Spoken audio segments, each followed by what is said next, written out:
Election commission के series में आज हम लोग स्टेट इलेक्शन कमीशन को समझेंगे। अभी हमने इलेक्शन कमीशन ऑफ इंडिया को पढ़ा था, आज हम लोग स्टेट इलेक्शन कमीशन को पढ़ेंगे। तो चलिए समझते हैं कि स्टेट इलेक्शन कमीशन क्या है। तो देखिए, election commission of India, election commission of India कौन कौन से इलेक्शन को कराता है? तो पहला इलेक्शन कराता है वो प्रेसिडेंट का, वाइस प्रेसिडेंट का,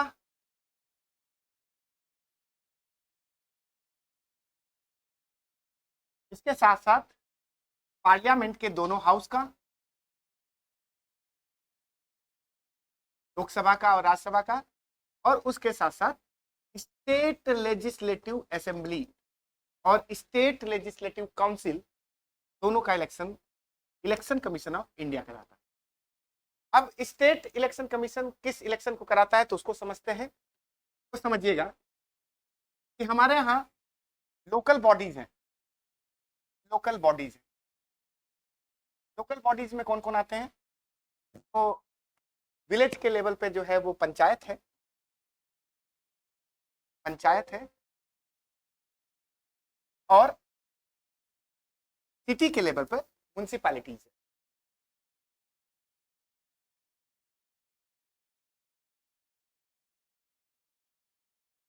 तो पंचायत और म्युनिसिपैलिटीज के जो इलेक्शन है वो कौन कराता है? तो स्टेट इलेक्शन कमीशन कराता है, जिसको हम लोकल बॉडी कहते हैं। थोड़ा सा बैकग्राउंड में ले चलूंगा आप लोग को कि स्टेट इलेक्शन कमीशन किस तरह से आया। तो पहले जानिए कि ये जो लोकल बॉडी यानी जिसको हम पंचायत कह रहे हैं, ये मेन कॉन्स्टिट्यूशन जब हमारा कॉन्स्टिट्यूशन बन के तैयार हुआ तो उसमें ये डीपीएसपी में था, डायरेक्टिव प्रिंसिपल में था। किस आर्टिकल में था? तो आर्टिकल 40 में था, आर्टिकल 40 में था। अब आपको पता ही है कि जो नीति निरीक्षक तत्व है या डीपीएसपी है वो ऑटो इन्फोर्सेबल नहीं होता है, यानी जब स्टेट को लगेगा तब वो उसको लागू कर सकता है।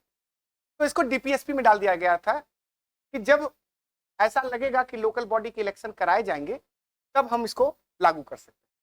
तो पहली बार जो 1959 में राजस्थान के नागौर डिस्ट्रिक्ट में सबसे पहले पंचायत को के इलेक्शन कराए गए। अभी तक इलेक्शन कमीशन ऑफ इंडिया था जो सारे इलेक्शन को करा रहा था।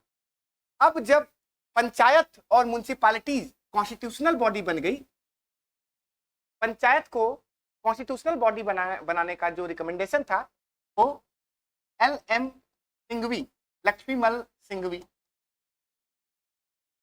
कमेटी के द्वारा इसको कॉन्स्टिट्यूशनल बॉडी बनाने का दर्जा दिया गया। और किस अमेंडमेंट से हुआ? तो 73rd कॉन्स्टिट्यूशनल अमेंडमेंट और से पंचायत को ये दर्जा मिला, इलेक्शन इसको कॉन्स्टिट्यूशनल बॉडी मिला। और 74th कॉन्स्टिट्यूशनल अमेंडमेंट से म्युनिसिपैलिटीज।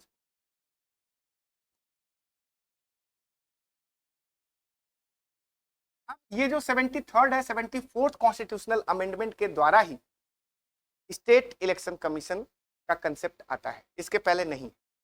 यानी स्टेट इलेक्शन कमीशन किसका इलेक्शन कराएगा? पंचायत का कराएगा और म्युनिसिपैलिटीज को। यह एक कॉन्स्टिट्यूशनल बॉडी बन गया। तो कौन कौन से पार्ट में है? तो पंचायत से रिलेटेड जो पार्ट है, पंचायत से रिलेटेड जो पार्ट है वो है पार्ट 9,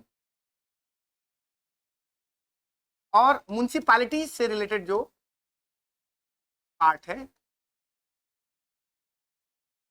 वो है पार्ट 9A। पंचायत से रिलेटेड है और ये म्युनिसिपैलिटी। अब इलेक्शन कमीशन का कहां जिक्र है? तो आर्टिकल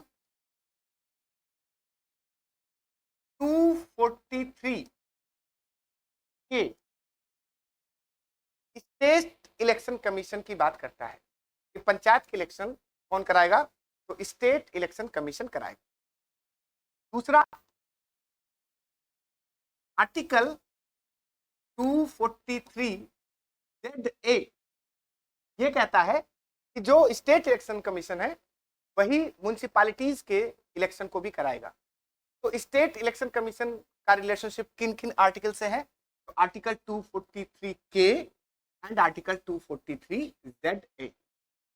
अब इसी के तहत मध्य प्रदेश स्टेट इलेक्शन कमीशन को भी स्टैब्लिश किया गया। तो चलिए कुछ इंपॉर्टेंट फैक्ट हैं, वन लाइनर फैक्ट हैं जो आपके आपके उसमें एग्जाम में आने की संभावनाएं हैं, है ना, जिससे आप एमसीक्यू को आसानी से कर सकें। कौन कौन से फैक्ट हैं? पहली बात कि मैंने बताया कि जब 73rd कॉन्स्टिट्यूशनल अमेंडमेंट हो गया तो उसके तहत स्टेट इलेक्शन कमीशन का कंसेप्ट आ गया। तो एमपी का जो हुआ वो 1 फेब 1994 को एक नोटिफिकेशन के द्वारा स्टेट इलेक्शन कमीशन की बात कही गई मध्य प्रदेश में। तो क्या डेट है? 1 फेब 1994। अच्छा, ये तो नोटिफिकेशन आया, लेकिन इसका इस्टेब्लिशमेंट कब हुआ? तो 15 फेब 1994 को इसका इस्टेब्लिशमेंट हुआ। 15 फरवरी 1994 को ये इस्टेब्लिश हो गया, इसका फॉर्मेशन हो गया। इसका हेडक्वार्टर्स कहाँ है? तो जाहिर सी बात है कैपिटल में होगा, यानी मध्य प्रदेश का कैपिटल भोपाल है, तो भोपाल में इसका हेडक्वार्टर है। इलेक्शन बिल्डिंग है ना, चुनाव निर्वाचन भवन कहते हैं उसको, है ना, अरेरा हिल्स पर है। अब इसका काम क्या है? तो चूंकि ये कॉन्स्टिट्यूशनल बॉडी है और इसका काम है रेगुलर फेयर इलेक्शन कराना। और कहाँ कराना? स्टेट के अंदर म्युनिसिपैलिटीज एंड पंचायत के इलेक्शन को कराना। चलिए आगे बढ़ते हैं। अब कहाँ मिलता है इसका डिस्क्रिप्शन, इसका वर्णन?